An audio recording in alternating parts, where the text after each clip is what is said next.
Salut à toutes, salut à tous, soyez les bienvenus dans Un pilote presque parfait, votre émission dérivée de votre podcast sériel habituel, la saison des séries. Je m'appelle Junior et je suis comme à chaque fois très heureux de vous retrouver, j'espère que tout va pour le mieux de votre côté. Si c'est votre première écoute, un rappel du concept de PPP, chaque mois nous sommes 3 pour parler d'une série uniquement à travers son premier épisode que l'on passe en revue scène par scène et à la fin de nos observations, analyses et autres digressions, chaque participant doit attribuer à ce pilote une note entre 0 et 10. L'objectif est d'établir un classement général qui répertorie les séries les plus efficaces dès leur premier épisode. À mes côtés, aujourd'hui, une habituée de PPP que vous aviez pu entendre dans nos émissions sur Doctor House ou encore American Horror Story, il s'agit d'Hélène. Salut Hélène. Salut Junior. Tu vas bien ? Ça va super bien et toi ? Oui, elle est bien énervée aujourd'hui, ça promet encore dans cette émission, je crains le pire. Notre invité du jour anime le podcast Pelliprod en compagnie de Greg. Ils adorent évoquer l'art sous toutes ses formes, dans le rire et la bonne humeur. Ils parlent de cinéma, de musique ou encore de littérature.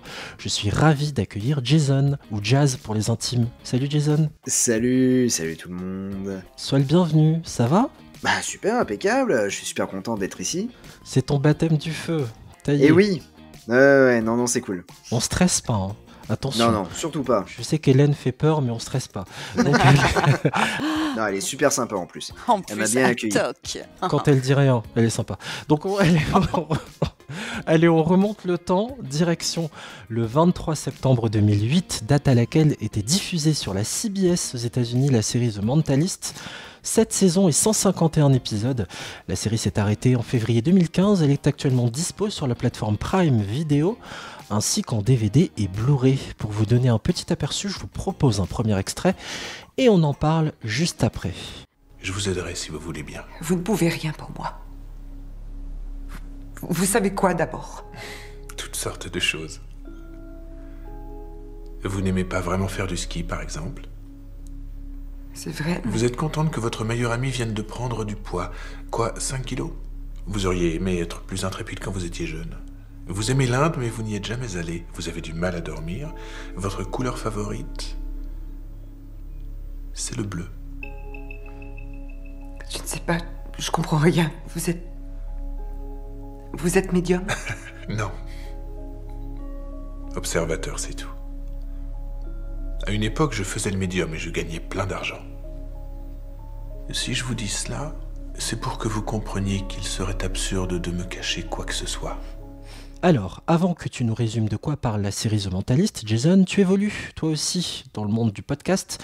Est-ce que tu peux nous en dire plus sur ton émission Pelliprod ? Qu'est-ce que c'est ? En fait, c'est un podcast qui parle de cinéma, de séries, de théâtre, de l'art en général, mais l'art proche du 7e.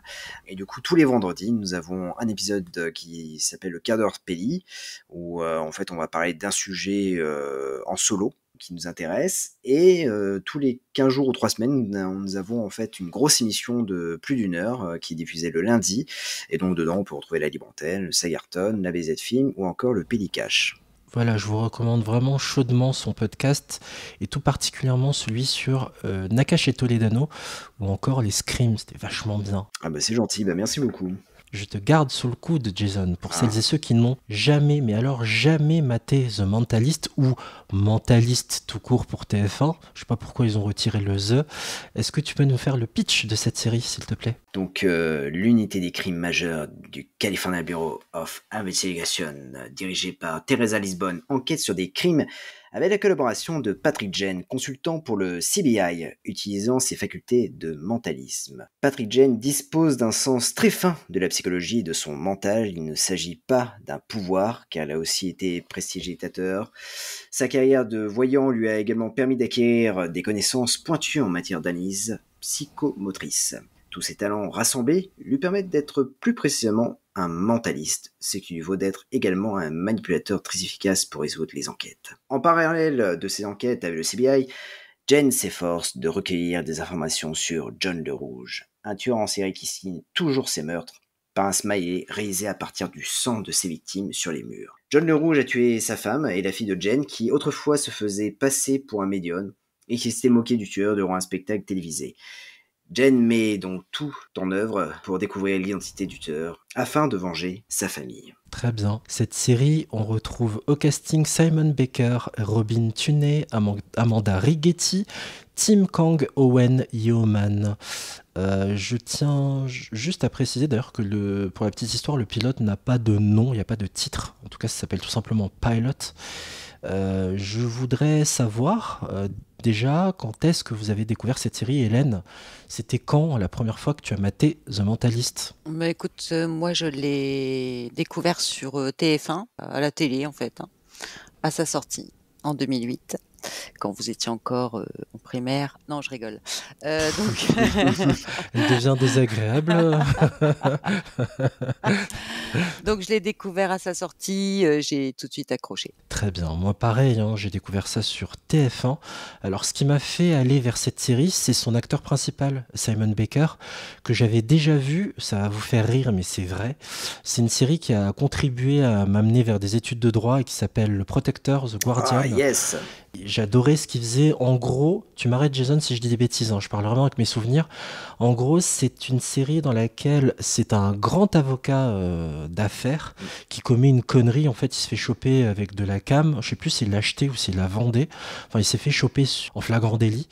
Et il est sanctionné. Il doit effectuer des heures d'intérêt général, de travaux d'intérêt général auprès en gros, c'est la protection judiciaire de la jeunesse, mais version américaine.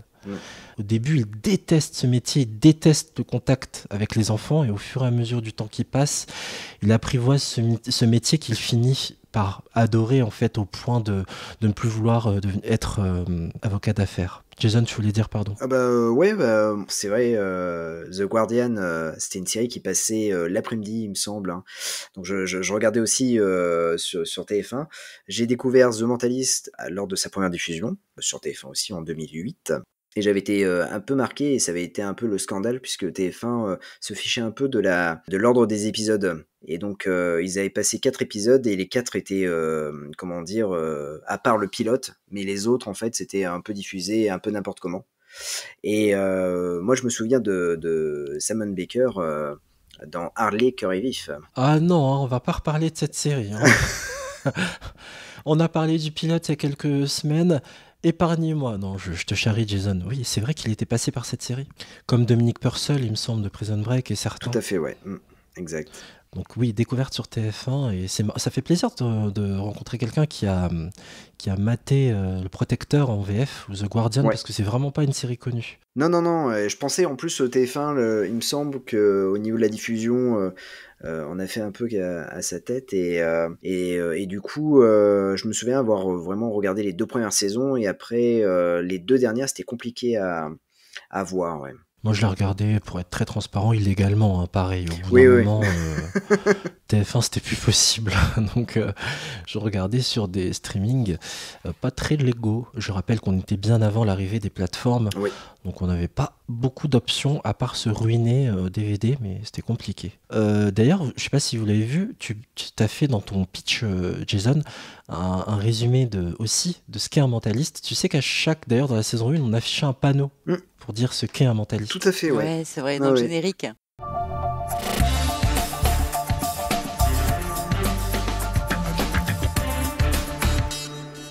Le pilote s'ouvre sur une portée disparue. Merci Tolliver. On voit son nom d'ailleurs sur des affiches, hein, comme quoi elle est portée disparue, des journalistes, la police, des ambulances, près d'un espèce de grand manoir comme ça. Une femme et un homme arrivent vers un flic qui les informe qu'un voisin a trouvé le corps d'une jeune femme. Et cet homme en question, c'est Patrick Jane, qui observe vraiment méticuleusement le couple de parents, qui fait une déclaration publique. Jane ensuite entre le manoir. Pendant que la déclaration se fait, il va dans la cuisine, il se fait un sandwich, il prépare le thé et mate les photos de famille sur le frigo. Il est rejoint par la femme qui s'est exprimée devant la presse. Elle se demande qui il est et il explique qu'il est de la police et qu'il est là pour elle. Il lui dit qu'il comprend ce que cette femme est en train de vivre. Jane donne tout un tas de détails sur cette dame qu'il rencontre, sa couleur préférée, etc. Il dit « Un conseil, madame, ne me cachez rien ». J'ai noté en vous observant d'ailleurs que vous soupçonniez votre mari. Il y a déjà pas mal de choses qui sont installées dans le personnage de Jane. Peut-être que vous voulez en exposer quelques idées. Oui, en fait, ce qui est plutôt drôle, c'est qu'en fait, c'est un personnage très détente. Il y a un crime qui vient juste de se dérouler, le type fait carrément un sandwich chez les parents de la victime. C'est étrange et en même temps, on se demande, on se dit qu'en fait, cette famille cache quelque chose et c'est pour ça qu'il est très décontracté. Parce qu'il se dit que finalement, il y a peut-être le coupable dans cette maison et au pire, c'est pas très grave de faire un sandwich. Ce qui est important aussi, c'est qu'il analyse vraiment cette maison, les photos. Et en fait, on l'accompagne dans cette analyse qui nous met un peu la puce à l'oreille. On a l'impression de voir à travers ses yeux parce que dans cette scène, il regarde et on voit ce qu'il regarde et on voit plein de détails en fait importants et on voit un peu ce qui se passe à travers ses yeux et donc après quand il sort tout ce que lui il a trouvé comme conclusion et quand il sort son analyse à la fin, on est bluffé quand même. Oui, Jane dit qu'une femme sent quand son mari ment, quand il cache des choses. Le mari débarque et Jane se présente et demande directement au mari « Eh, dis donc, vous avez tué votre fille, vous ?» Et là, il s'énerve contre Jane et Madame Tolliver prend une arme et tue son mari. Lisbonne les rejoint et hallucine. Donc Lisbonne, on va vous expliquer qui elle est. C'est la flic qui travaille avec Jane. Et Jane dit « Non mais rassurez-vous, tout ça a l'air moins grave que vous ne le pensez. » La chute de ce pré-générique, qu'est-ce que vous en avez pensé? Hélène, oui? Alors moi, ce que j'en ai pensé, c'est que il était très intuitif et que on allait avoir des surprises avec lui. Enfin, il dépeint déjà un personnage hyper limite joueur, hyper fin, hyper silencieux même et joueur. Donc quand il parle, c'est pas pour mentir, quoi. La fin justifie les moyens, quoi. Il a un côté farceur qui est inscrit d'entrée. Et un côté aussi, comme disent les anglo-saxons, triggering. C'est-à-dire qu'il va déclencher chez autrui des réactions parce qu'il est dans la recherche de cette vérité de façon constante. Et ça, c'est assez bluffant. Jason? Moi, c'est un pilote, je me souviens, je l'ai vu avec mes parents et je me souviens, j'ai cru que mes parents allaient décrocher en fait, totalement. Parce que ils s'y attendaient pas trop et ils se sont dit oula, ça a pas l'air terrible tout ça. Et moi, je me rappelle avoir été un peu subjugué parce que je me suis dit ok. Ça se résout comme ça l'affaire. Bon, je trouvais que c'était pour une introduction, c'était assez original pour une série grand public. En effet, et c'est marrant que tu parles des parents parce que c'est vraiment une série aussi que je regardais avec eux. On sent clairement que le côté beau gosse, faut quand même le dire, de Simon Baker, ça allait plaire à la ménagère de moins de 50 ans, celle qu'on appelait comme ça à l'époque. Aujourd'hui, on l'appelle femme responsable des achats. Ça, c'est indéniable. Et moi, tu vois, ce qui m'a plu dans ce pilote, quand je l'ai vu, pourquoi j'ai suivi? Parce que je trouvais que c'était un peu original. Ils n'avaient jamais vraiment dans une série abordé ce genre de choses. Ils l'ont fait par la suite. Il y a eu pas mal de séries qui ont découlé de ça, comme, je ne sais plus, une série où il y a un mec, il bosse aussi pour le FBI. Tu vas retrouver le nom, toi, Junior, et il fait de l'analyse d'attitude physique pour savoir si les gens mentent ou pas. Lie to Me. C'est le personnage de Cal Lightman. Voilà, c'est ça. Et donc, c'était la première fois pour moi, dans une série où je voyais ce type de personnage et aborder ce thème-là, le thème comme ça, des gens qui sont très observateurs. Et comme j'aime beaucoup les séries où il y a des couples de héros, parce qu'en fait là, ils font couple avec Teresa Lisbonne, comme Castle, comme d'autres séries comme ça où il y a des couples, comment ça s'appelle? Les Hart, tu sais, l'amour du risque. Ah oui, Jonathan exact. et Jennifer. Donc, On se sent tellement vieux d'un coup quand tu parles de ça. c'était au siècle dernier, Junior. Et donc, ça a été une mode à un moment. Il y avait beaucoup, beaucoup de séries comme ça et je trouve qu'ils avaient tapé dans le mille, quoi. C'était super sympa. Clair de Lune. Je pense Clair de Lune. Et puis plus contemporain, Bones, Castle. Voilà, il y en a un paquet. D'ailleurs, il y a eu des dérivés dans les séries françaises, les Balthazar, les séries comme ça. Voilà. Forcément, sont inspirés aussi. Avec ce syndrome, bien sûr, de ce couple, mais c'est le syndrome Clair de Lune, c'est-à-dire que ne pas mettre en couple trop vite les deux personnages principaux au risque que la série soit annulée. Morning, everybody. How was your flight? Go away, you're on suspension. Thank you. Mandated leave. Ends next week. So come back next week. Hot enough for you? Which one of you jackasses told him? It was you, wasn't it, Show? Yes, it was. Of course he called me. It's Red John. Can't keep me out of this. Why would you want to? You got a man killed. There's consequences. Oh, a man that murdered his daughter because she wouldn't have sex with him anymore? You didn't know that. You did not know that. If she hadn't left a diary... But she did, though. Be reasonable. This is my case. Your case. Red John's mine. Red John doesn't belong to anyone. He belongs to me. It's not my call. Rules are rules. Come back next week. On poursuit notre avancée dans le pilote et je vous propose de rejoindre Palm Springs en Californie 2 semaines plus tard. Et donc oui, il y a 2 semaines plus tard, alors là, on retrouve en fait les héros, enfin on retrouve surtout Teresa Lisbon avec son équipe, Kim Shaw et Wayne Rigsby. Alors juste avant, il y a un meurtre en fait, ouais, il y a 2 golfeurs qui rentrent. Alors c'est 2 businessmen, il y en a un qui est un peu plus en colère par rapport à l'autre, j'ai l'impression qu'il y en a un qui est un peu plus soumis par rapport à l'autre et du coup il va pour entrer dans sa villa. Et là, il y a la caméra qui s'avance et on a, un premier corps avec un club de golf à côté, du sang.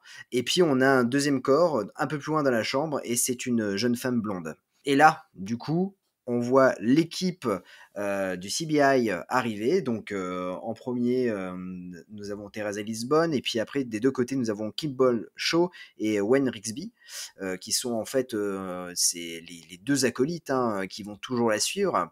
La chef, c'est vraiment Lisbon, pour ceux qui n'ont jamais vu la série. C'est un petit bout de femme, les brunes. Tout à fait. Et on l'a vu d'ailleurs aussi dans l'intro du pilote de House. Voilà, pour ceux qui nous écoutent dans les PPP, c'est elle aussi la première malade dans le pilote de Dr House. Et on l'a vu aussi dans Prison Break. Oui, exact, tout à fait, ouais. Et donc du coup, ce qui va se passer, c'est que Patrick Jane va revenir. Donc il est dans un taxi et tout le monde se tourne en disant mais qu'est-ce qu'il fait là, puisque rappelons que Patrick Jane en fait a été suspendu suite à ce qui s'est passé dans la scène précédente. Et là donc il y a Teresa qui va dire c'est lequel de vos deux l'a appelé. Et bon, Shaw, c'est toi? Je suis sûr et certain que c'est toi. Il fait oui, c'est moi.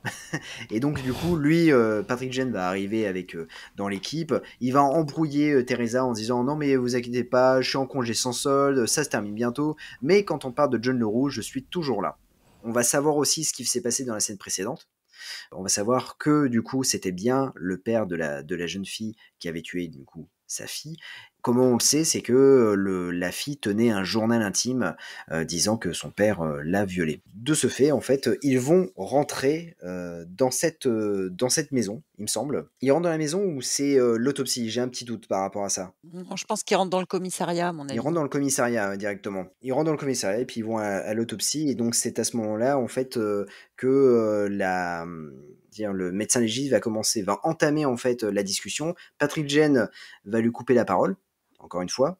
Et donc du coup, à partir de là, en fait, il va s'excuser. Il y a la médecin légiste qui va reprendre l'autopsie et il va juste distinguer quelque chose parce que Patrick Jane va analyser les corps et il va distinguer quelque chose, c'est qu'il va distinguer que un des corps, donc l'homme, est homosexuel et donc il ne peut pas avoir de relation en fait intime avec l'autre victime et personne va le croire. Et c'est là qu'en fait ils vont sortir de l'autopsie, ils vont rencontrer le médecin.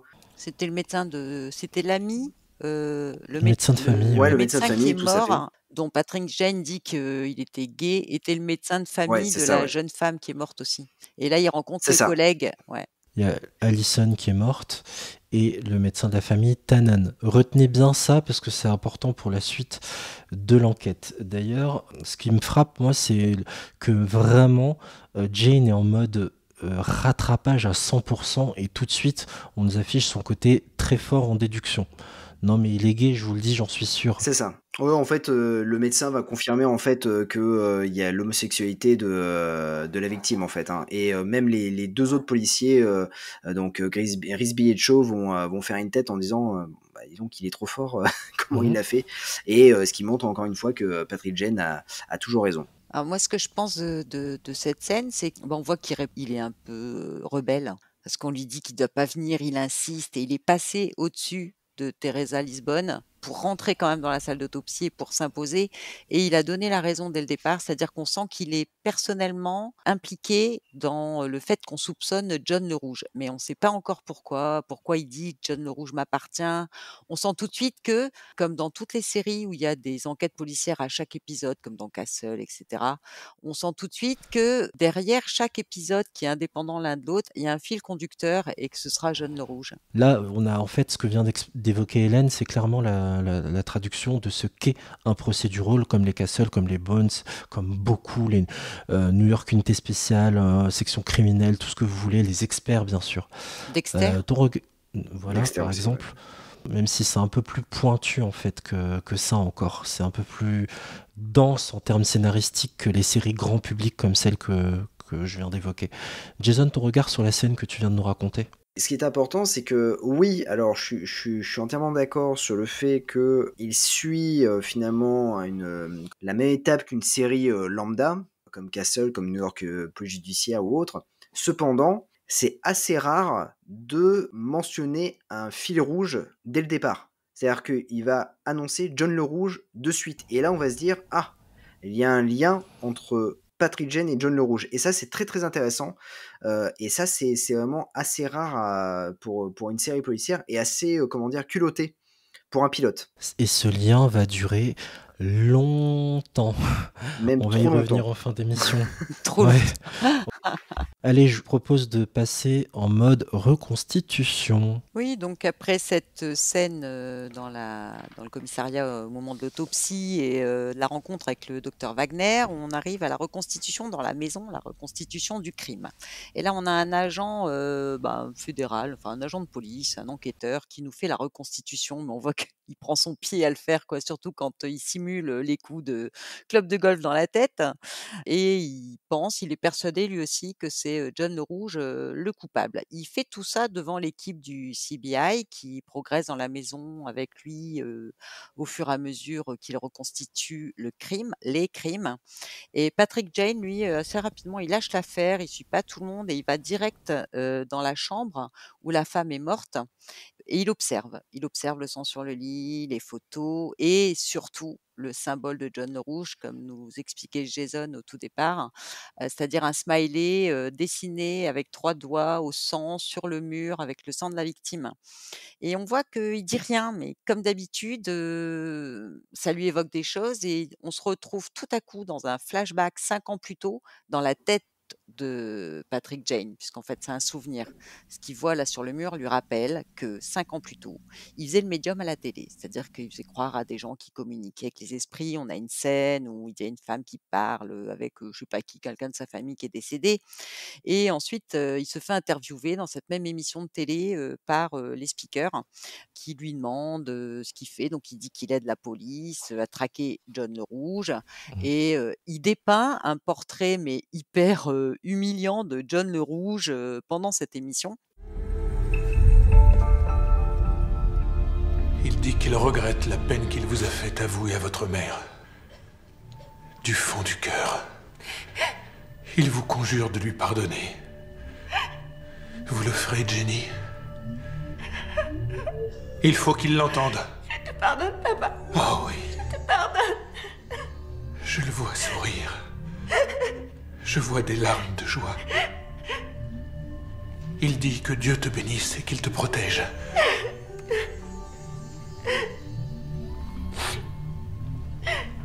Il n'est plus là.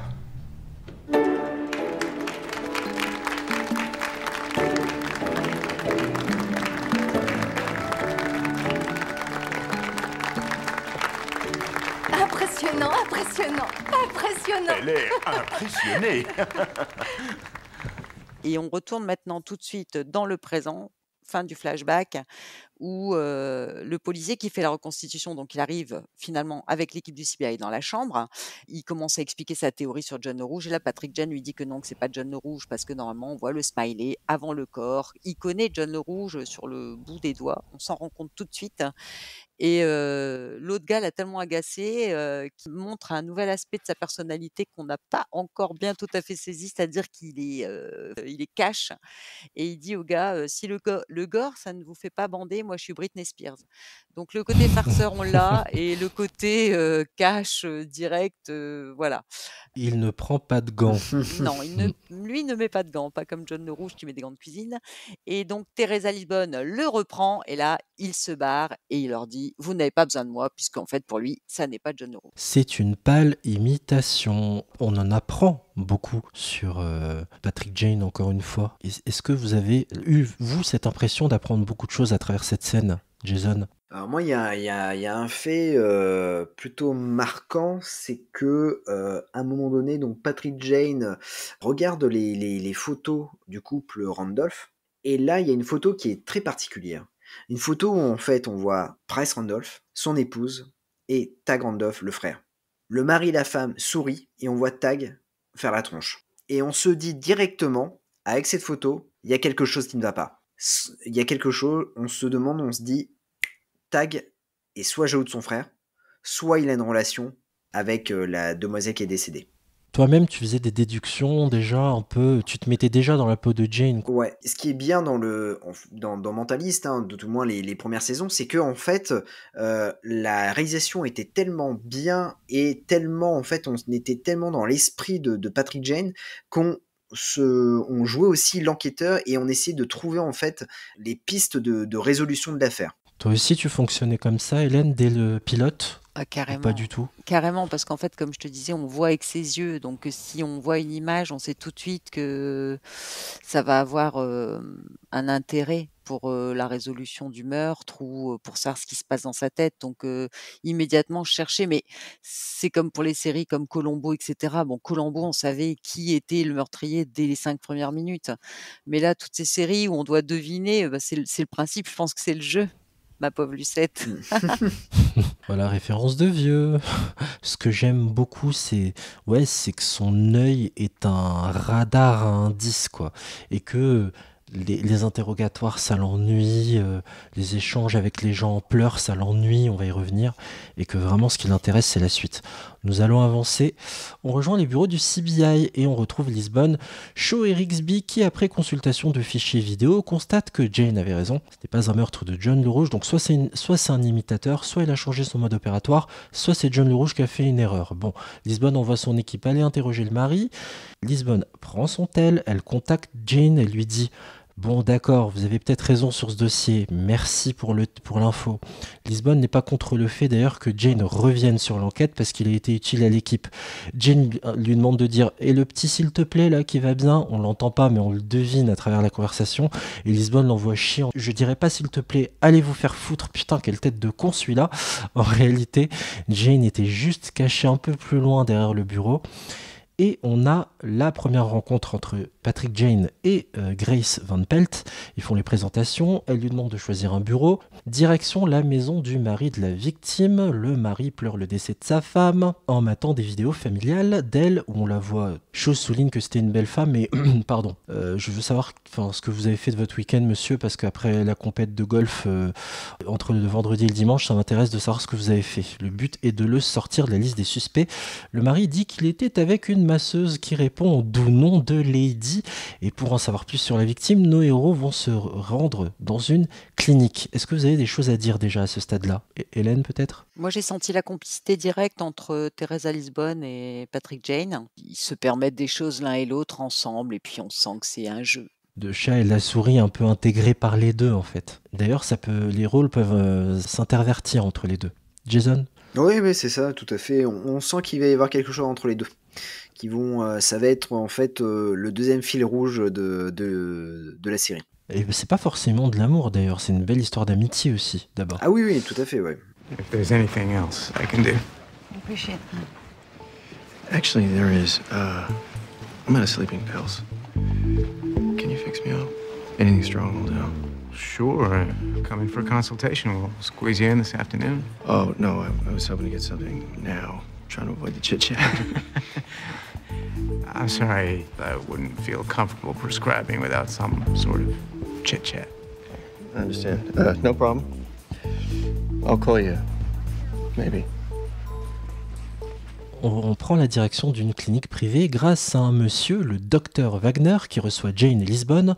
On apprend que dans cette clinique, on a recours à de la chirurgie esthétique, de la médecine du sport, des soins classiques. Le bureau est rempli d'objets africains et on apprend que l'argent qu'il génère sert à monter des dispensaires dans les communautés pauvres en Afrique. Lisbonne veut savoir si elle souffrait d'une maladie quelconque, la victime, je le rappelle, Allison, des MST, voilà, maladie psychiatrique ou autre. Et pendant ce temps-là, Jane mate attentivement la bibliothèque du bureau de Wagner, là où ils sont, et on apprend que c'est un autre médecin donc, qui l'a géré, celui qui est mort aux côtés d'Allison, donc on en a parlé plus tôt, le docteur Tannen, qui lui travaillait du côté chirurgie esthétique.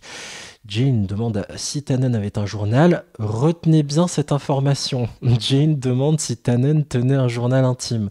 Wagner dit non, pas à ma connaissance.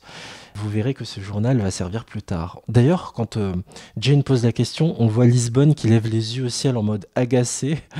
Bref, c'est assez drôle. On apprend que par Wagner que Tannen était venu le consulter, lui poser une question, puisque Allison a demandé des pilules contraceptives, ce qui est interdit, c'est interdit pour eux d'en prescrire. Wagner précise que le mari de la victime a subi une vasectomie.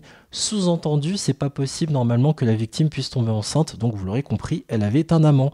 Au moment de se quitter, en dehors du bureau, Jane demande des somnifères, parce que j'ai du mal à dormir, donc vous pouvez me refiler des médocs s'il vous plaît. Moi le blabla des rendez-vous, tout ça, ça m'intéresse pas. Mais Wagner refuse. Que retenir de cette scène, Jason? Ça fait un peu penser à Columbo.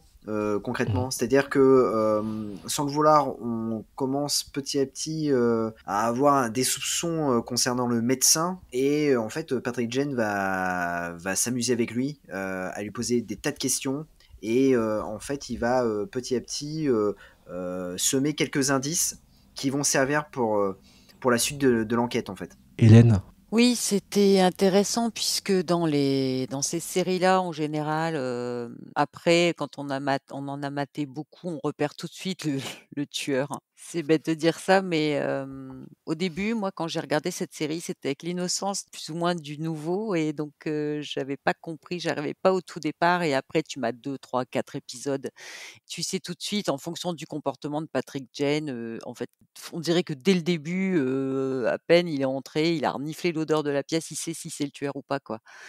Donc là, pour le pilote, j'étais pas encore tombée dans le panneau, enfin, j'étais pas encore, briefée, sur ses compétences de reniflage comme ça, perspicace. Ouais, ce que j'ai pensé de cette scène, c'est ça, c'est que c'était lui le tueur. Déjà, je dois avouer que je me suis laissé avoir quand j'ai maté le pilote quelques mois plus tôt. J'avais pas le souvenir de qui c'était, mais c'est à partir d'une scène bien précise, je me suis dit, bon, il n'y a pas de doute, c'est lui. Bon, on va y arriver après. Non, je trouve l'aplomb de Jane, encore une fois, l'opportunisme qu'il installe comme ça, tout tranquille et détendu, que j'aime beaucoup et que je trouve toujours très cinglante, quoi, très percutante et très drôle surtout, quoi. Qu'est-ce qu'on rit en matant cette série. Chapitre suivant, je l'ai baptisé « Et si on discutait de l'affaire en bouffant des crevettes ?» Ah oui, alors je trouve cette scène vraiment très bien, puisque en fait tous les protagonistes de la police CBI se rassemblent en mangeant des crevettes. C'est une ambiance très décomplexée où Patrick Jane va balancer quelques blagues. Ils vont s'intéresser un peu à son ancien métier de médium et notamment Van Pelt qui dit qu'une de ses tantes en fait peut communiquer avec les morts. Et c'est là qu'en fait Patrick Jane va nous dire concrètement que ce qu'il faisait, c'était un charlatan, c'est-à-dire qu'il communiquait pas avec les morts, et que du coup la tante en fait c'est pas vrai, elle ne peut pas faire ça. Et donc elle dit mais si, et puis en fait on voit que Van Pelt elle est très religieuse dans la croyance, et on a vraiment on a tout le contraire avec Patrick Jane qui va lui dire non, ce n'est pas possible. Et là, il va la démasquer. Il va rentrer dans sa tête et il va, dire quelle était la profession de son père, où elle a vécu, et elle va être totalement en fait tétanisée. Et il va même dire, si Ericsby vous demande d'aller dans sa chambre, vous acceptez. Voilà. Et ce qui va aussi montrer en fait une sorte de de froid, jeter un froid entre les deux protagonistes, Van Pelt et Ericsby. Et on les retrouve après on retrouve Patrick Jane dans la chambre d'hôtel, une chambre d'hôtel qui est immense, je trouve, pour un seul homme. Pour un seul homme, ouais. Et là, ça va sonner. Il va arriver et en fait, il voit une lettre sous la porte et enfin, il déplie la lettre et là, il voit un texte signé John le Rouge. Du coup, il ouvre la porte, il voit quelqu'un passer dans les couloirs, il poursuit, il descend l'escalier, il est prêt à se cracher dans les escaliers et il n'arrive finalement pas à choper le pseudo John le Rouge. Ce que j'aime beaucoup, en fait, c'est que, et ça, on le comprend très vite dans la série, la vision des choses de Jane, c'est un hymne au rationnel. Un homme qui fonctionne à la logique et tout ce qui concerne les croyances, la religion ou la psychologie, la psychiatrie ne l'intéresse pas. C'est ça. Bah, moi, j'ai trouvé, enfin, je suis d'accord avec ce que tu dis, mais j'ai trouvé aussi qu'il montrait une facette de lui très désabusée, parce qu'en fait, il parle de la médiumnité, pardon, mais il parle aussi de ses deux collègues de travail en face de lui. Il se moque de Mmh. Rigsby, il se moque un peu de l'amour, il se moque un peu de ce qu'il a senti qui passait entre eux, qui pouvait être, bon, on le sait, par la suite, une belle histoire. C'est aussi sa façon d'être avec les autres qui est exprimée là avec ses collègues de boulot, pas seulement avec les criminels en enquête, mais il est aussi comme ça dans la vie, désabusé, farceur, quitte à blesser les autres quand même. Il a pas beaucoup de tact, même avec ses collègues et on sent les affinités. On sent que, par exemple, Shaw, qui lui avait dit que c'était une enquête sur John le Rouge, quelques scènes précédemment, on sent qu'ils sont proches et par contre Rigsby, on sent qu'il aime bien le casser, quoi. Enfin et Van Pelt le découvre comme nous. On le découvre un peu comme elle, cassant, désabusé, froid, rigolo. Enfin, il est vraiment, surprenant. Et meuf, quand Rigsby va t'inviter à rejoindre sa chambre, dis oui au lieu de l'envoyer balader. Je suis sûr que Rigsby sent un bon coup. En plus, ça doit être un bon coup. Un peu bourrin, mais bon coup quand même et tout. Non, mais tu vois, le mec, il a pas de filtre. J'adore. T'es tellement sûr d'avoir raison. La science ne sait pas tout. Il y a 500 ans, la radio aurait été considérée comme magique. Absolument. Dans 500 ans, il sera peut-être totalement normal de communiquer avec l'au-delà. L'au-delà. Votre père est entraîneur de football, non? Comment vous savez ça? C'est écrit dans votre manière d'être. Pour ce qui est de notre discussion, papa ne disait-il pas toujours que la vie c'est comme le football? Au coup de sifflet final, le match est terminé. Fini. Il n'y a plus rien. Il n'y a pas d'au-delà. Terminé. Des homards, du pain au noix, un décor nautique kitsch et pst, le néant. Comme je vous plains. L'existence du royaume de Dieu est une réalité. Alors, plus tard ce soir, quand Rigsby vous invitera à venir le rejoindre dans sa chambre, dites oui. Je vous demande pardon. Je sais, vous aviez prévu de l'envoyer balader plutôt sèchement. Première semaine de boulot, il faut donner le ton, pas de galipette, mais pourquoi pas? Je suis sûr que Rigsby est un bon coup. Un peu rude, mais bon gars. C'est vrai? C'est vrai. On avance. J'ai baptisé la suite la soirée pyjama la moins fun de la Terre. Oui, alors on retrouve, l'équipe du CBI en train de lire la fameuse lettre que Patrick Jane a trouvée sous sa porte. Donc Patrick dit que c'est pas John le Rouge. Encore une fois, il pense que c'est un leurre, pour lui ça colle pas. Donc ils décident tous de lancer une enquête, un peu sur cette lettre. Donc Patrick Jane reste seul dans sa chambre et il part, au lieu de dormir, puisqu'il bon, pense qu'il est un peu agité, il part dans un bar et on le voit écrire dans un petit journal rouge. Toute la nuit visiblement, puisqu'on se retrouve le lendemain matin au bureau du CBI, Patrick n'a pas dormi, il a toujours un café, à la main et tout décoiffé et on apprend donc à ce moment-là que, on a trouvé un cheveu, dans la lettre qu'il avait reçue, de la part soi-disant de John le Rouge et que, ce cheveu En fait, on a retrouvé un cheveu qui appartient à Tag, le frère de... voilà, le frère du mari et donc on sait que, il était l'amant, d'Allison. Ça, c'est Trey qui le dit. Donc Patrick, lui, il avait deviné. Donc déjà dès le départ. Quand on avait vu les photos, comme disait tout à l'heure Jason, avec, la photo du couple, avec le frère derrière qui fait la qui fait la tronche. Ensuite, on se retrouve, aussi tout de suite chez le docteur Wagner, parce que Patrick, justement, qui n'a pas dormi de la nuit, vient consulter pour avoir des somnifères. Le docteur Wagner, qui est psy, décide de lui faire une analyse, enfin, de sa situation psychologique avant de lui prescrire les médicaments et donc il lui dit: «Mais comment ça se fait que vous êtes comme ça? Nin, on sent qu'il s'est passé quelque chose et pourquoi? Machin» et là, on est à nouveau dans un flashback On revient à la suite du flashback, précédent, dans les scènes précédentes où, Patrick Jane était à la télé et discutait de voilà, de sa vie perso et là, Patrick, donc parle de John le Rouge, il l'humilie et il rentre chez lui et là, tout à coup, il trouve un mot accroché sur, la porte de la chambre de sa femme, un mot de John le Rouge qui lui explique que comme il s'est moqué de lui et ben, il a tué sa femme et son enfant et que s'il est si médium que ça, il sait très bien ce qu'il va découvrir en ouvrant la porte. Ça, c'est un Mmh. flashback et pouf, tout à coup, Patrick Jane, on revient sur lui dans le canapé du docteur Wagner en train de se rappeler et il a vraiment, un visage, triste, il le vit à fond son flashback et là le docteur Wagner lui dit: «Ah mais à quoi vous pensiez là? À quoi vous pensiez?» et là Patrick se lance, dans une explication mais complètement dingue, que quand il était petit, il est travaillé dans une ferme avec ses parents, que son frère a été faire ses corvées à sa place et qu'il est mort d'une hémorragie et c'est de la mytho et le docteur Wagner lui dit: «Ah c'est marrant, hein, s'il t'arrivait la même chose au frère d'un un musicien, je sais plus et tout». Donc le docteur Wagner n'est pas tombé dans le panneau, mais on se rend compte à quel point Patrick Jane peut changer, faire volte-face d'un coup, quoi. C'est, pile ou face comme dans, Batman, il change, totalement il part dans un mytho alors qu'on voit le souvenir qu'il vient d'avoir et qui l'a super affecté, quoi et donc Patrick Jane se rend compte que le docteur n'est pas dupe et qu'il a capté et donc voilà, on en reste là sur cette scène.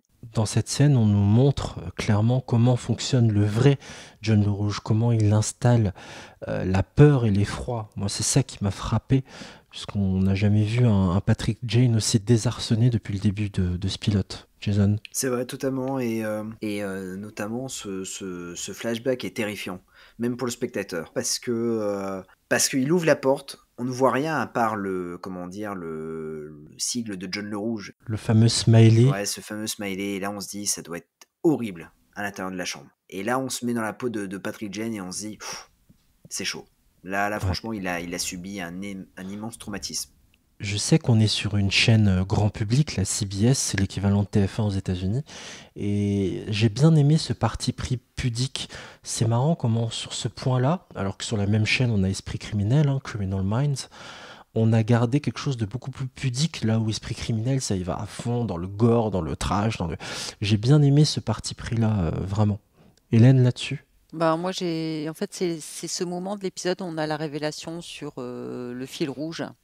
John le Rouge, c'est le cas de le dire, et qu'on comprend un peu mieux la personnalité de Patrick Jane et moi je voudrais dire que c'est essentiellement pour ça que j'ai regardé cette série. C'est parce que comme tu disais tout à l'heure Jason, dès le pilote, paf, Ouais. t'as tout quoi. C'est ça. T'as tout et t'es pas là en train de t'ennuyer à dire: «Bah alors c'est quoi le truc et tout?» enfin, c'est cash quoi. Ouais, on nous installe cette quête, nous aussi, de qui il est, à quel point il est pervers, à quel point il est dangereux. Et en plus, on parle de féminicide, hein, parce que jusque-là, on est pris, bon, là, il s'en est pris à l'enfant aussi de Patrick Jane. C'est une fille hein, qui l'a, Patrick Oui, Jane. tout à fait, oui. Ouais. Et ben c'est fou, on parlait de féminicide avant l'heure. Donc c'est plutôt intéressant aussi à observer. Je suis d'accord, et si on a oublié, alors j'ai juste de me souvenir de quelque chose, Oui. c'est quand la première lettre que Patrick Jane lit du pseudo John le Rouge, il y a quelque chose qui est important, c'est que John le Rouge dit qu'il en est à sa 12e femme et que la 13e va venir. Et du coup, on se dit que en fait c'est un tueur de femmes. Oui, on n'appelait pas ça comme ça à l'époque.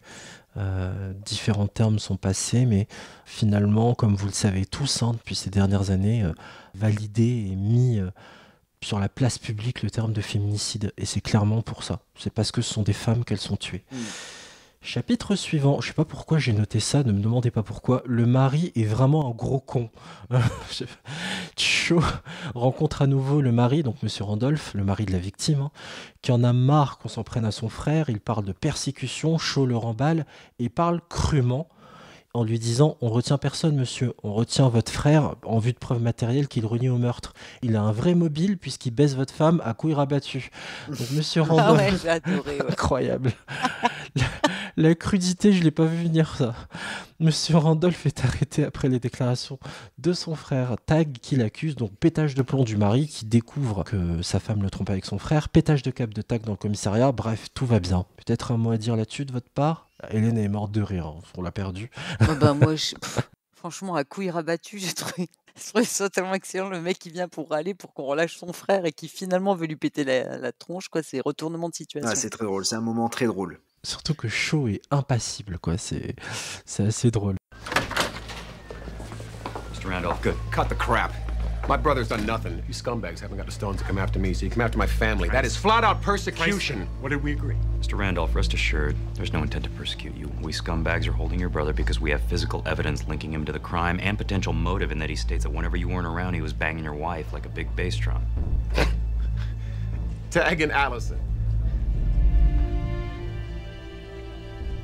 That's what he states, and he further states that it was you that killed Allison, and you're now trying to frame him in What'd you revenge. say? What? There, bastard. Hey, you. Son of a bitch! You treated her like crap! What did you expect? I didn't expect my little brother to be banging my wife, you little punk bastard! On retourne retrouver Jane avec le docteur Wagner en rendez-vous dans la clinique privée. Sur le point de se quitter, Wagner, en raccompagnant Jane vers la sortie, le relance. « Vous m'avez menti, Jane. Je vois une souffrance chez vous. Pourquoi vous la dissimulez ?» Jane dit « Pas parce qu'elle m'appartient, mec, cherche pas. » Jane revient sur l'histoire de Tannen, donc le collègue qui est mort en même temps qu'Allison, qui tiendrait un journal. Wagner il est vraiment sûr qu'il tenait pas de journal, hein. Mais pour Jane, pas de doute, Tannen avait un journal. Il dit qu'il va envoyer la police scientifique pour fouiller le bureau un peu et trouver le journal. Bref, Jane se casse, il fait un hug au docteur Wagner, il s'en va. Le fait qu'il fasse un câlin, ça a son importance. Wagner remonte dans son bureau et ne peut pas s'empêcher d'aller fouiller dans le bureau de Tannen, son collègue. Il a littéralement retourné le bureau. Jane le surprend et prétend que la porte était fermée, qu'il a oublié son tel lors de la séance. Et là, petit flashback. Moi, j'ai trouvé ça un peu lourdingue. Je sais pas ce que vous en avez pensé pour expliquer comment Jane est rentrée, quoi. Ça vous a plu, ce tour de passe-passe ? Ouais, mais alors là, c'est le système Sherlock Holmes. On était, il me semble que c'était l'époque de Guy Ritchie et Sherlock Holmes qui expliquait un peu tout ce qui se passait avec des flashbacks, comment Sherlock Holmes s'en sortait à chaque fois. Et là, en fait, on reprend le même mécanisme avec Patrick Jane, sachant que le scénariste et créateur de la série voulait vraiment que Patrick Jane soit apparenté à Sherlock Holmes. Donc peut-être que voilà, il a mis ça en place pour faire un petit clin d'œil. On va rappeler l'identité du créateur, je ne l'ai pas cité en introduction, c'est Bruno Heller, à qui l'on doit derrière l'excellente Gotham également. Ouais, et Rome. Rome qui est sur Rome, HBO. canon. Ça, les séries historiques, Hélène adore, tu recommandes chaudement Rome, Je suis dingue de séries historiques, dingue. Donc Rome, c'est sur le catalogue HBO, je ne sais pas s'il est sur le Pass Warner, mais vous pouvez évidemment investir dans du physique pour la trouver, elle est en DVD. Ah, c'est vrai. Vous vous rappelez, quand on parlait de Tannen l'autre jour, je vous ai demandé s'il tenait un journal, vous m'aviez dit que oui, mais on n'a rien trouvé dans ses affaires. Vous avez dit non ? Non, vous n'avez pas compris. Je suis sûr qu'il n'avait pas de journal. C'est étrange. Alors c'est peut-être quelqu'un d'autre qui m'en a parlé. Soit c'est ça, soit il faut m'enfermer. Mais en tout cas, je suis sûr à 100% qu'on m'a dit que Tannen avait un journal. C'est vrai que c'est étrange, mais en quoi est-ce important qu'il tienne ou non un journal ? C'est vrai, peu importe. Mais si je réfléchis, pourquoi les magiciens ont-ils de belles assistantes ? Pourquoi ? Parce qu'elles sont l'arme absolue pour distraire les gens. Le spectateur regarde d'abord la fille, ce n'est qu'ensuite qu'il se concentre sur ce qu'il aurait dû regarder s'il avait voulu comprendre comment marche le truc. J'en étais sur le petit flashback, donc sur le hug que fait Jane. On voit qu'il chipe la carte d'accès à la clinique dans la poche du psy. Jane l'interroge sur ce que fait Wagner, qui est tout gêné. Il avoue qu'il s'est pris au jeu de chercher le journal intime de Tannen. Jane se fout un peu de sa gueule au départ, mais bon, il finit par l'aider. Et il finit par trouver le journal intime bien caché sous un meuble. Jane remercie le doc et se casse. Il va récupérer son tel dans le bureau du psy, qui se met à pointer. Donc Dr Wagner pointe une arme sur Jane. « Donne-moi le journal, connard !» Wagner consulte le journal et voit qu'il est totalement bidon. Il sentait que c'était un coup fourré, mais bon, il avait besoin de s'en assurer. Et là, résolution pour nous, téléspectateurs, et pour le tueur, où Jane révèle comment il a tout compris. Jane explique qu'en matant à la bibliothèque de Wagner, il a capté qu'il y avait des livres sur la psychiatrie criminelle, bien documentés sur John le Rouge d'ailleurs, et c'est le médecin de la famille des Randolph, et en plus, comme il est médecin, découper un être humain, c'est pas un problème. Wagner lui rit un peu en nez, en mode « mais je vois que des déductions dans ce que tu dis, mec. Bon, j'avoue que la lettre était un peu méchante, je suis pas un être malfaisant, moi je voulais sauver des enfants en Afrique, hein. Tannen voulait me détruire, tout ça parce que j'ai détourné un peu des fonds, donc bon bref, et Allison, je l'ai tué aussi parce que c'est l'image de l'assistante du magicien, c'est un putain de leurre, quoi. Jay lui dit mec, je t'arrête et t'inquiète pas, j'ai retiré les balles de ton arme donc tu pourras pas me faire de mal. Mais en fait c'est faux, Jane se barre en courant jusqu'à la sortie où Rigsby arrive et pointe son arme sur Wagner qui finit par être arrêté. Que vous a inspiré cette scène, Hélène? C'est la résolution de l'énigme. Donc, moi, je l'ai trouvé très très fin. Voilà, c'est tout le personnage en fait qui s'affiche à ce moment-là, puisque il a toujours un coup d'avance comme un joueur d'échecs, hein. Il avait déjà tout prévu, le petit journal, la consultation où il faisait semblant de pas vouloir aller. En fait, il voulait absolument y aller, mais que l'autre se doute pas parce qu'il avait refusé au départ. Et puis il a fait appeler Teresa Lisbonne pour que ce soit pas à son initiative à lui. Enfin, il est hyper manipulateur. C'est la méthode Colombo. C'est-à-dire que il sait qui est le coupable. Il va quand même se rassurer en disant bon, c'est bien lui, mais voilà, il a un coup d'avance et il sait comment prendre au piège le tueur, quoi. Ouais, c'est un chasseur, quoi. Ouais. C'est sournois hein, quand même, hein. Et il adore soit mettre en scène des situations pour piéger ceux qui vont être les personnages de la mise en scène qu'il aura établie, soit être lui-même, être au cœur de la mêlée, être au centre de l'action et dire moi j'ai fait mon travail, maintenant que je me casse, je laisse la police t'arrêter. Et c'est encore un trait de caractère qui est souligné, c'est qu'il aime pas l'action. Il est pas du tout armé, contrairement à Castle qui est un peu tête brûlée. Moi j'aime bien son côté, je reste en retrait quand il y a de l'action. Ouais, sauf quand il était dans les escaliers, quand on a eu la lettre sous la porte, là, l'action, il a pas hésité parce qu'il pensait trouver John le Rouge au bout de la lettre. C'est un fuyard aussi. Quand lui est attaqué et que c'est quelqu'un qui vient vers lui, il se dit moi j'ai pas les armes pour riposter. On va conclure ce pilote avec un retour au CBI. Eh ben oui, on va le retrouver au CBI. Voilà, résolution de l'affaire, tout le monde va bien. Il a ramené des donuts.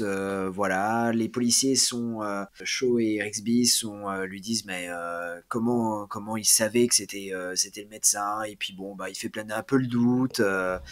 Et là il voit Teresa sur une table qui est en train de travailler et il a envie de la faire rire et là il pose en fait une grenouille en origami et il part. Et en fait la grenouille sursaute et ça fait rire Teresa. Et là on se dit ah, c'est le premier sourire qu'elle donne dans cet épisode et là on se dit ok, il va y avoir une belle complicité entre les deux parce que quand bien même Teresa elle aime bien Patrick Jane. Et femme qui rit. Voilà. Ah bah oui, alors là. Ils vont y mettre du temps avant d'y arriver au stade suivant, Hélène. Ensuite, on suit Jane, il rentre chez lui. Ce qui est étrange, c'est qu'en fait, il n'a pas déménagé. Il reste toujours dans la même maison dans laquelle c'est sa femme et sa fille sont fait tuer. Il rentre tranquillement, il va se coucher, mais il va se coucher sur un matelas qui est au sol. Et juste en haut, il y a le signe de John le Rouge. C'est là, en fait, c'est le côté sombre de Patrick Jane. C'est qu'en fait, il est toujours traumatisé et que John le Rouge, c'est pour lui l'ennemi public numéro 1. C'est sa proie. Et c'est vrai qu'il s'infligeait ça tous les soirs, ça en dit long aussi sur la souffrance qui est la sienne, que le deuil n'est pas complètement fait.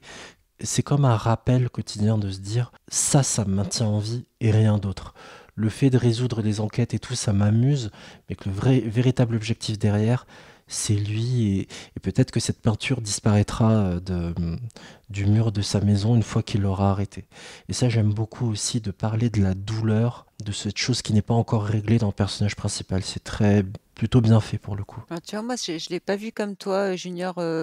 Tu dis que le deuil n'est pas tout à fait fait, qu'il est triste et tout. Et moi, j'ai plutôt vu ça comme un deuil pas du tout fait. Le mec, il vit toujours 5 ans plus tôt dans le passé et il est dans un système d'auto-flagellation, puisqu'il s'impose des trucs monstrueux, dormir par terre, sous le sang de sa femme qui est encore au mur. Le mec, il se sent hyper coupable. Et là, c'est sa culpabilité, moi, que j'ai ressentie. Et d'ailleurs, il dort là où il dort au CBI, dans les épisodes suivants. Ça arrive plutôt Ouais, souvent. tout à fait. C'est sur cette dernière scène que vient de nous évoquer Jason que s'achève le pilote de The Mentalist. Très bien. Juste après un extrait, vu que vous êtes des fans de la série, on va voir à quel point vous êtes fans et on va passer en revue vos moments préférés dans la série, vos personnages préférés. Et puis évidemment, on donnera une note à ce pilote de The Mentalist. Don't even start. I'm still angry. I'm sorry. No, you're not.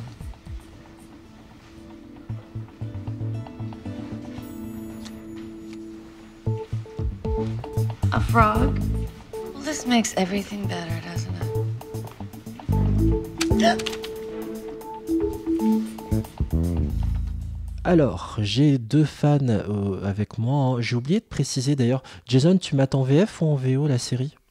Alors, je mate en VO. En VO?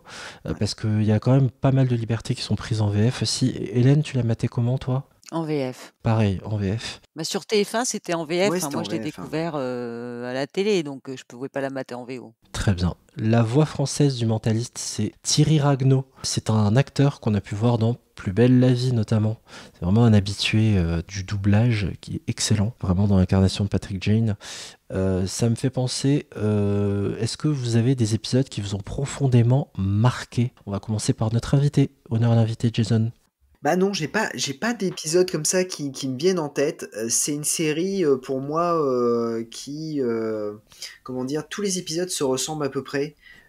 Et c'est ça qui est dommageable, c'est-à-dire qu'on a une première saison qui est formidable et en fait, je pense que le concept va s'user très très rapidement. Et malheureusement, j'ai pas d'épisode en tête. Alors c'est pas un épisode, mais c'est plus une intrigue où on croyait que Van Pelt était soit associé ou soit qui était John le Rouge à un moment donné, il me semble. Et ça, j'avais beaucoup apprécié ce jeu avec même si John le Rouge était au CBI. Et ça, j'avais beaucoup aimé. Après d'épisodes culte, j'ai pas d'épisodes préférés pour The Mentalist. Van Pelt, on l'a peut-être pas assez souligné, mais elle est vraiment, c'est une nouvelle, c'est une bleue quoi. C'est une débutante. Ouais. Elle est là depuis une semaine. Tout ce qu'elle fait, elle le fait avec timidité. Elle se fait même rembarrer par Lisbonne, mais même si elle est un peu dure, Lisbonne, il y a toujours une dose de bienveillance parce que justement, elle veut l'endurcir parce qu'elle est dans un, ça va pas être tous les jours drôle quoi.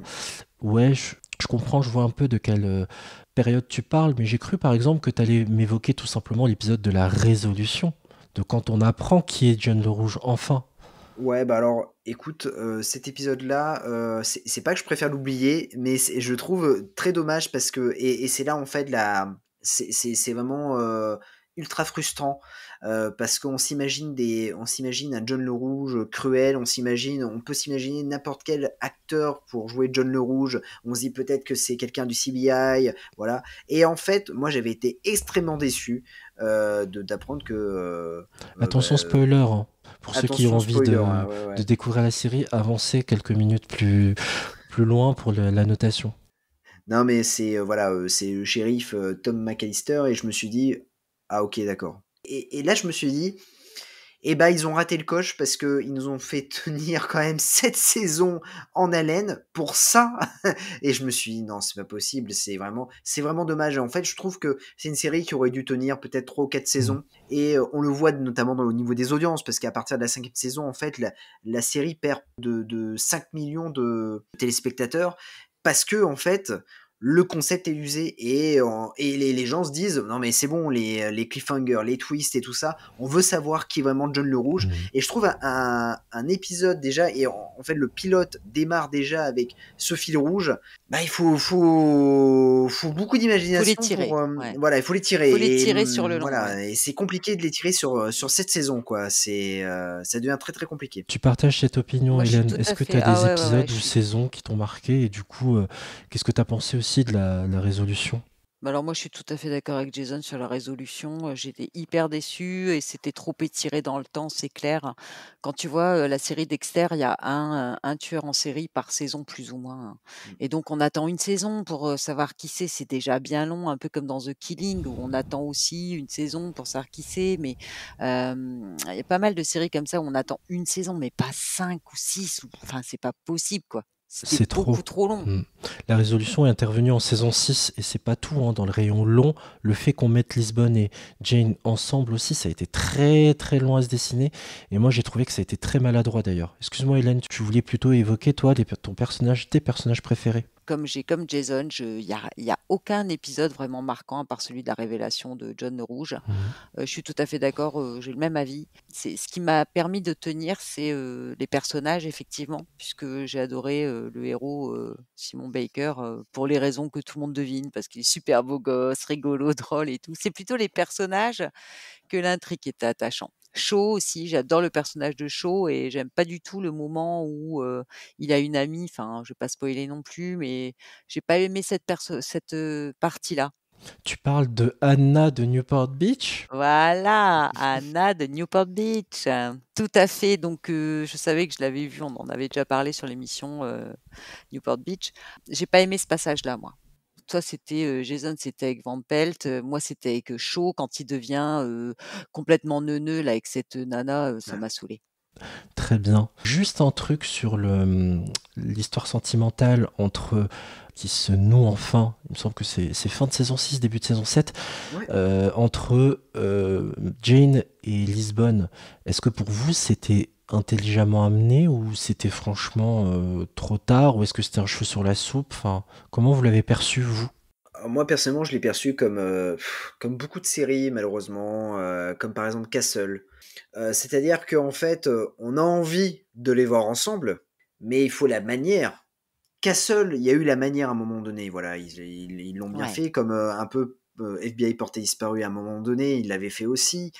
Mais Mentalis, ça a été, j'ai l'impression qu'ils se sont dit, bon, on arrive fin saison 6, les gars, on sait pas si on va être renouvelé, allez, on les fait mettre ensemble, John le Rouge, on va dire qui c'est, et voilà, comme ça, si on a un renouvellement, bon, on peut faire une nouvelle histoire, mais on nous balance tout d'un seul coup, et on se dit, oh, mais pour qui vous nous prenez, quoi, on est quand même on a quand même suivi 6 saisons, c'est pas pour nous balancer ça au visage, et je trouve que c'est très très mal emmené. Le fait que voilà, ils vont se mettre ensemble, je me dis ok, c'est bizarre quoi, parce que à la limite, moi j'aurais préféré peut-être qu'ils finissent vraiment très bons amis plutôt que finissent en couple. Et oui, c'était cette fin si classique, si conventionnelle et traditionnelle.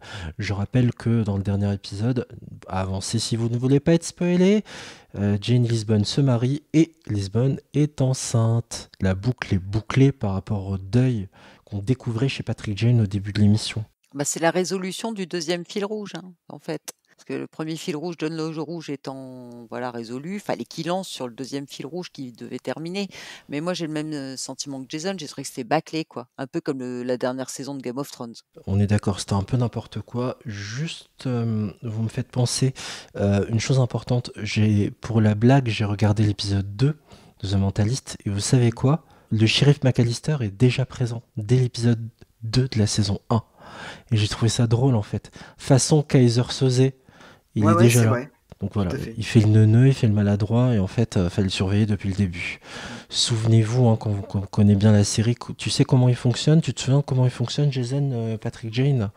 Comment il se souvient et comment il arrive à déduire qui est John le Rouge? Ah non, je me souviens plus de ça, par contre, c'est trop lent. Ouais. Il serre les mains. Ouais. Il se souvient exactement à qui il a serré toutes les mains. Je sais pas si tu te souviens de ça, Hélène. Ce qui l'aide à déduire et à réduire sa liste de coupables potentiels. Ça m'avait marqué. J'ai oublié de préciser d'ailleurs, pour info, amis auditrices et auditeurs, vous dites les PPP là, c'est pas comme d'habitude, Junior, là j'ai l'impression que tout le monde a vu toute la série. Je n'ai pas tout vu. Je me suis arrêté à l'épisode quand on a su que c'était McAllister, de John le Rouge. Après, ça m'a saoulé. Après, le hasard fait que je suis tombé sur TMC et je regardais la saison 7, j'ai vu le début de leur histoire et le dernier. Mais regarder l'intégralité ne m'intéressait plus, en fait. J'avais lâché. Oui, Jason? Moi, ça m'a fait penser énormément à une autre série, et c'est ça que je me suis dit, c'est dommage parce que bon voilà, on sait qui est John le Rouge. Pour moi, la série elle est terminée. Ils font une nouvelle saison, ok, bon pourquoi pas.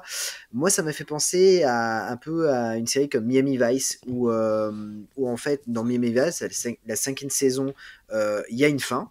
Les 2 policiers partent, ok, et en fait il y a 4 ou 5 épisodes après. où ils sont ailleurs et ils font des enquêtes, ils deviennent détectives privés et je me dis mais pourquoi? Et tout comme MacGyver et je me dis mais pourquoi? Mais il y a une fin, il faut s'arrêter là. Et j'ai l'impression que Mentaliste, je sais pas ce qu'ils avaient en tête, d'autant plus qu'il y a 13 épisodes dans la saison 7. Est-ce qu'ils avaient en tête que la série soit renouvelée pour une saison 8? Mais je me suis dit, c'est quand même bizarre qu'il fasse ça. Et puis bon, le dernier épisode est, ouais, j'ai l'impression que c'est un rebondissement, un énième rebondissement pour garder le public, en haleine, quoi. Et Hélène, t'étais satisfaite toi du dernier épisode? Ouais. Ah ouais. J'étais hyper déçue de la fin de Dexter, mais j'ai été super contente de la fin de Mentaliste. Bon, pourtant c'est une fin en mode tout est bien qui finit bien. Ouais, ça change, ouais. Mais je te dis, traumatisée par la fin de Dexter. Bon, très bien. J'en étais restée là, quoi. Je pense qu'on a fait un joli tour de la série, à moins que vous vouliez ajouter autre chose. On arrive à la phase de notation dans ce pilote presque parfait. Après tout ce qu'on a dit sur ce pilote, je vous écoute, madame et monsieur, pour votre note et la justification de celle-ci avec une appréciation globale de ce pilote concernant ses forces et ses faiblesses. Je rappelle l'échelle de notation copiée sur le célèbre quotidien sportif L'Équipe.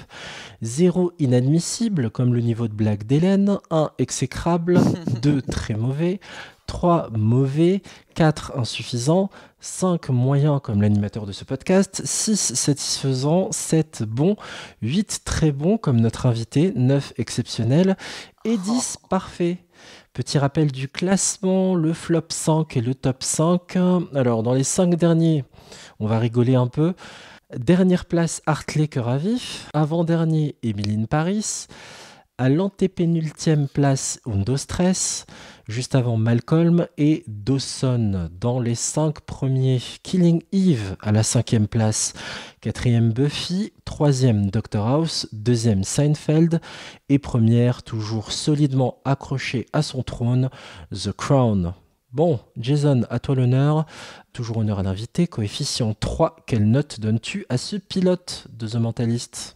Eh ben écoute, moi, pour tout ce qu'on a pu dire, je vais mettre une note de 8 sur 10. Waouh, tu peux mettre en et demi, je le rappelle. Ok, pourquoi 8 ? Parce qu'en fait, c'est très original. On a déjà une introduction qui est fracassante avec, un homme qui meurt en pleine enquête. Ensuite, on a l'installation du fil rouge.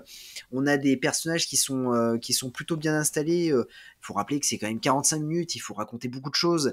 Et là, en fait, on a directement tous les personnages qui sont bien installés et on repère à peu près leur psychologie. Et puis on a une enquête qui se déroule plutôt bien, qui est rythmée, et j'ai trouvé que c'était bien jusqu'à la conclusion et jusqu'à le fait que Patrick Jane montre vraiment de l'intérêt à John le Rouge en disant tu seras ma proie, et je trouve ça vraiment extra. Donc c'est pour ça que je vais mettre une note de 8 pour The Mentalist. Un enquêteur / chasseur, en c'est effet. Ça.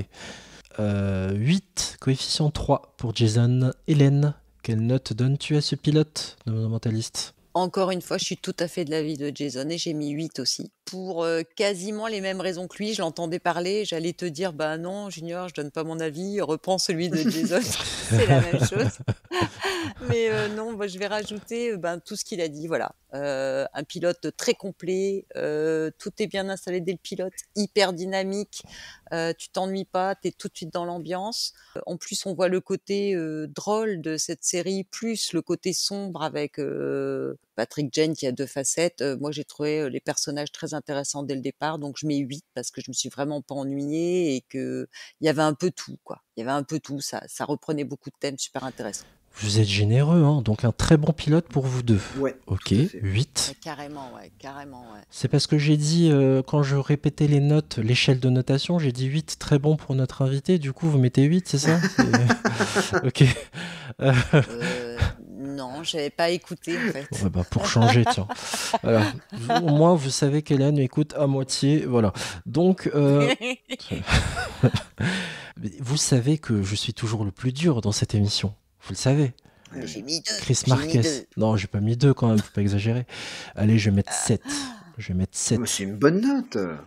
Je trouve le pilote assez solide, en effet. J'adore comment on met en lumière la capacité de déduction hyper rapide de Jane sur les scènes de crime, son comportement totalement incongru sur les scènes de crime.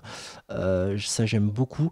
Il y a aussi un aspect que je voudrais souligner, c'est de nous emmener dans des contrées, un peu des endroits éloignés des villes en Californie. Je rappelle que c'est le CBI, le Bureau californien d'investigation, et à chaque fois, c'est pas toujours en ville. Parfois, on va dans des coins vraiment reculés, pas comme dans cet épisode, mais parfois dans les suivants, vous savez, on va dans des endroits désertiques, on va dans des villages, et ça, j'aime beaucoup, le fait de nous montrer aussi une Amérique profonde. Après, c'est drôle, c'est rythmé, il y a peut-être une ou deux scènes inutiles. On n'a pas évoqué la scène de l'ascenseur, par exemple, entre Van Pelt et Rigsby. Ah oui, tout à fait, ouais, exact. Voilà. Ça fait perdre des points pour moi. J'aime beaucoup aussi comment est dépeint le personnage de Jane. J'adore la complicité qui émane du groupe. Après, j'enlèverai des points parce qu'Hélène l'a souligné, on devine quand même assez vite le tueur. Moi, je suis un grand naïf, mais voilà. Mais Hélène, qui a l'œil plus avisé que le mien... Ouais, je suis sourde, mais je vois clair. Si elle a su le deviner... Il y a quand même un petit problème d'écriture, quoi. Vas-y, il faut me le mettre en face pour que je le voie. Non, quoi. mais il y a quand même des gens qui ont un esprit très avisé à force de regarder des séries, et c'est dommage. Si tu arrives à le repérer, d'autres personnes peuvent le repérer. Donc c'est un peu dommage de vite trouver le tueur dès le pilote. Ça enlève aussi des points. Voilà la raison pour laquelle je mets 7.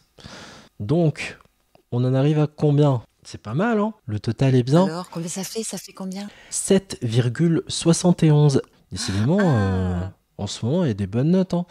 Je vais reprendre le classement. Et ben, la série se classe bien. Oh, et ça, par contre, il y en a qui vont râler. Hein. Je le sens gros comme une maison. Je vais encore me prendre des messages. La série donc arrive à la même place que Fleabag avec la même note. Donc, elle serait 7e ou 8e. On a un ex-aequo, hein, donc il faut trancher. Est-ce que Le Mentaliste, c'est mieux que Fleabag ? On parle toujours en termes de pilote. Ou est-ce que Fleabag, c'est mieux que Le Mentaliste ? Alors, je vous écoute. Si, c'est mieux que Fleabag. Ah bon ? Oh ouais. Bon, c'est ton avis. Hein. Si vous n'êtes pas d'accord, n'hésitez pas à nous envoyer des messages. En tout cas, la série se classe 7e, donc 8,14. Elle est entre The Big Bang Theory et Fleabag. Donc je récapitule. 7e, Mentaliste, 6e Big Bang Theory, 5e Killing Eve, 4e Buffy, 3e Dr House, 2e Seinfeld. Regardez Seinfeld, regardez cette série. Ah oui, c'est d'intérêt public ça, il faut regarder Seinfeld. Hein. Et première, The Crown. Voilà, on s'arrête là. Je rappelle que les 7 saisons de The Mentalist sont disponibles sur la plateforme Amazon Prime Video. Vous pouvez également bien sûr vous procurer l'intégrale en DVD. Un pilote presque parfait, c'est fini. Un grand merci à toi Jason du podcast Pelliprod. Merci à tous les deux, c'était vraiment chouette et franchement je suis opérationnel pour une prochaine fois. C'était vraiment un beau rendez-vous. On est ravis que tu aies passé un moment sympa. Je te reprends, mais Hélène, je suis pas sûr.